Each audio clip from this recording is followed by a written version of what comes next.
This boy was biting the pen. He tried to stop himself from making a strange sound, but he couldn't control himself. The students laughed, but the teacher had had enough.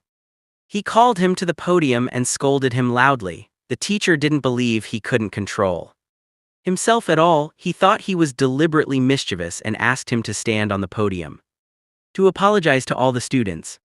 The boy had no choice but to apologize and promise not to make that strange sound again. But when he returned to his seat, the principal came to his mother, saying that the school teacher couldn't do anything to persuade him to drop out of school. The boy said helplessly that he couldn't control himself, but the principal didn't believe it at all. The boy's name is Ada. In fact, not only the principal didn't believe it, but his mother's friends also said that he was always barking like a dog. Even Ada's father didn't believe him. Ada was scolded and cried on the spot. He felt the strange eyes of the people around him. He made that strange sound as he walked. Every time he was nervous, his body trembled uncontrollably, which angered his father. His parents divorced at an early age. When they were parting, his father hugged the boy tightly. Ada was waiting for his next hug, but when his father got up, he had to leave. He could only go up and hug his father and say, "I love you." His father just touched his head and left. But even if the whole world doesn't like you, there will always be someone who likes you. That's his mother. His mother took him to see a psychologist. The doctor looked at Ada strangely. His judgment was that Ada's divorce from his parents was in denial. That's why he made all kinds of strange moves. His mother didn't believe it. She thought everyone was going in the wrong direction. She went to the library to look for various medical books. Finally, she found the answer in a book. It's a strange disease called thoracic syndrome. The brain sends a wrong signal to the body, which causes him to lose control and make a strange sound. Looking at the result found by his mother, the doctor admitted his previous wrong judgment, but he also gave a desperate answer. That is, there is no cure for this disease so far. His mother's emotions can no longer be controlled. The sensible Ada comforted his mother. He said we could make it. He called his father. He just wanted his father to know that his previous actions were not deliberate. His father finally believed it, but he never took a good look at his eldest son. In order to know more about this disease, his mother brought him to the patient exchange. He hoped to learn from middle school how others endure this disease. Here, Ada finally saw his kind. He finally understood what he was like in other people's eyes. But his mother's imaginary guardian didn't appear. These people are all complaining about the society's neglect of them. Some of them are far from society. Some of them go to special people's schools. All that is transmitted is negative emotions. His mother couldn't bear to take him away. She said she was sorry to bring him here. Let him forget the experience here as soon as possible. I don't want to forget as well. It's too much for us to make. I'm never gonna do it again. So he went to junior high school. But even if he changed to a different school, what happened to him was still similar. Classmates bullied him as usual. When he was in class, he was also sitting in the last row. He continued to make that strange noise in front of everyone. The teacher drove him out. The principal came to him helplessly. He asked Ada, "What do you think the school is doing? What's up?" "I'm sorry, instructor. Because you're not answering my question. What's a school? Education, isn't it? What's up? You use knowledge to wipe out ignorance. I'm sorry." He asked Ada to go to the concert in the afternoon, but Ada didn't want to go because he was afraid that his pull would ruin the atmosphere. But under the principal's insistence, he still showed up at the occasion that he never dared to attend before. His worry was obviously right. The noise he made frequently was obviously more attractive than the performance on stage.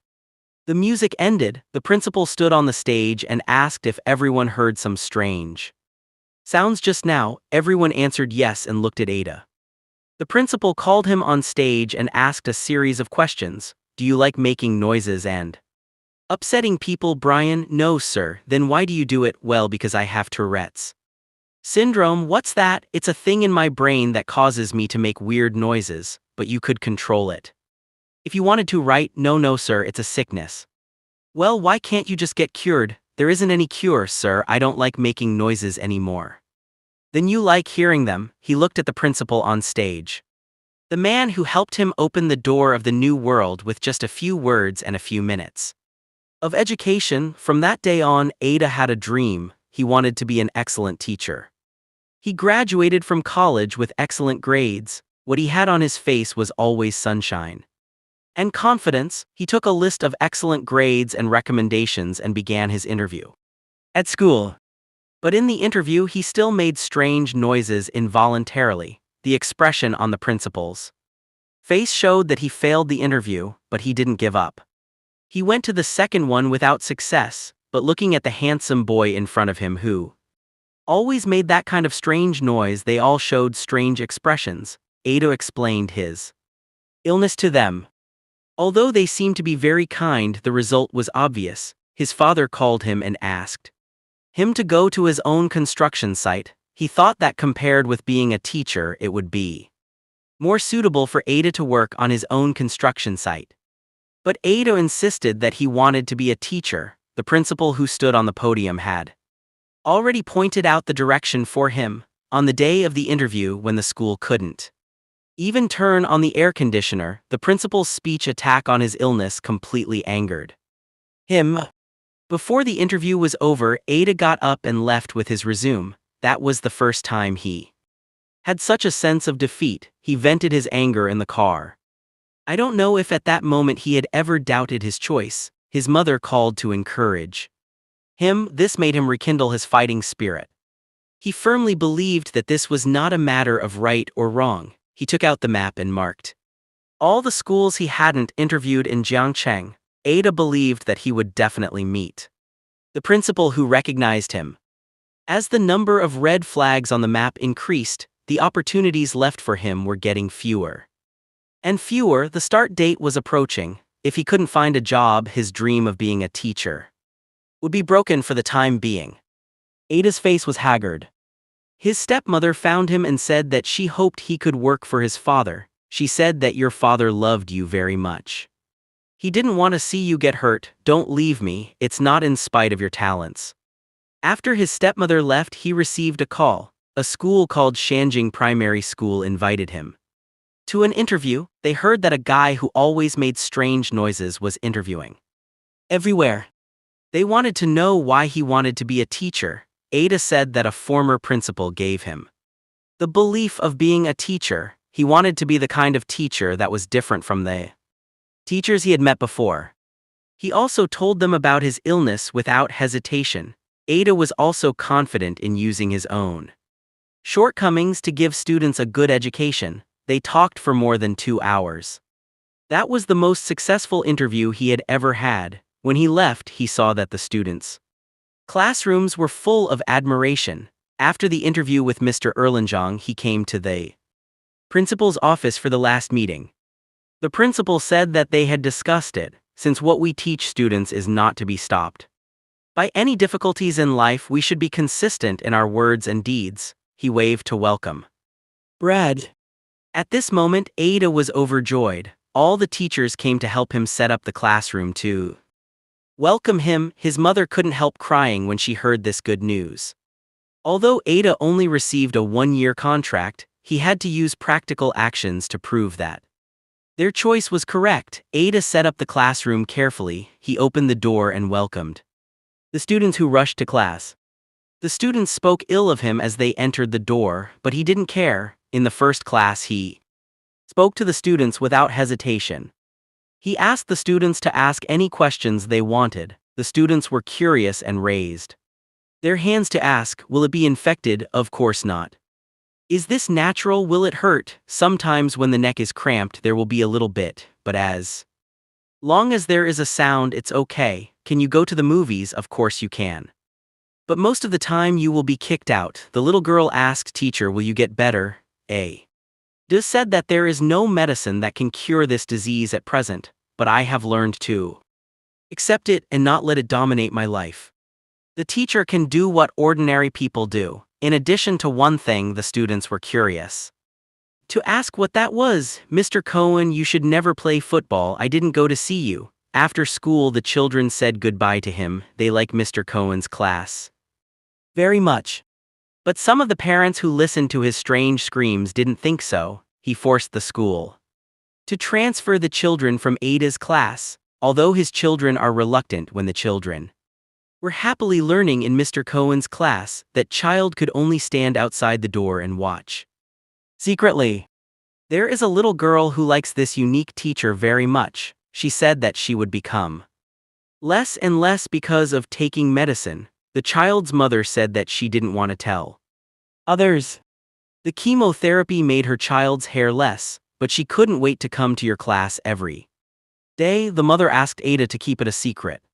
She didn't want her child to be isolated from others. There was also a naughty little boy in the class. Other teachers said that the child had polymorphism and could not concentrate on learning.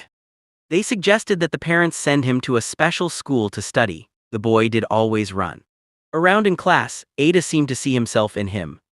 The boy said he hated reading. Ada said he did too. Reading is really hard for him.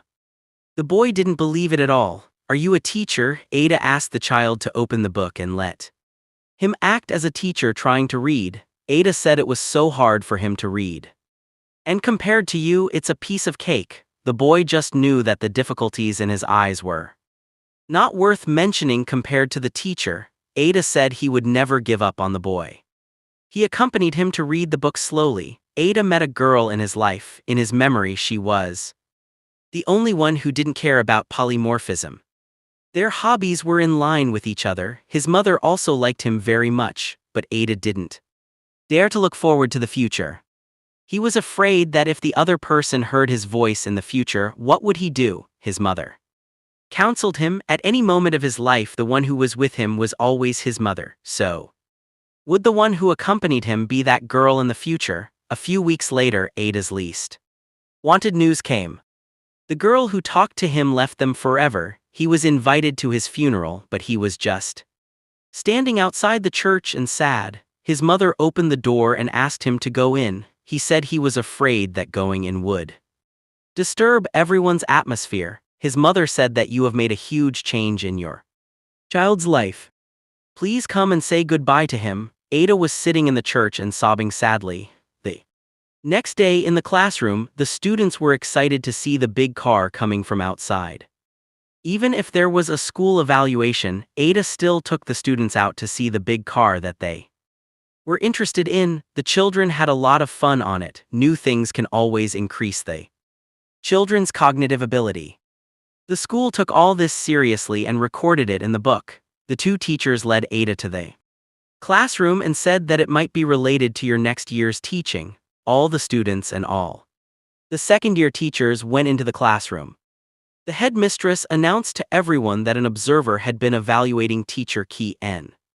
Ada was nervous about what she said. Then the headmistress announced that teacher Key was rated as the best new teacher of the year in Georgia. The students cheered. They are proud to have such a teacher. The colleagues also sent blessings. Looking at these screaming children, Ada felt like a child in his heart, because children and adults view the world differently. At the award dinner, his girlfriend Nanzai appeared with him. His brother took a camera downstairs to take pictures for him. His parents also applauded for him. The children cheered for him downstairs.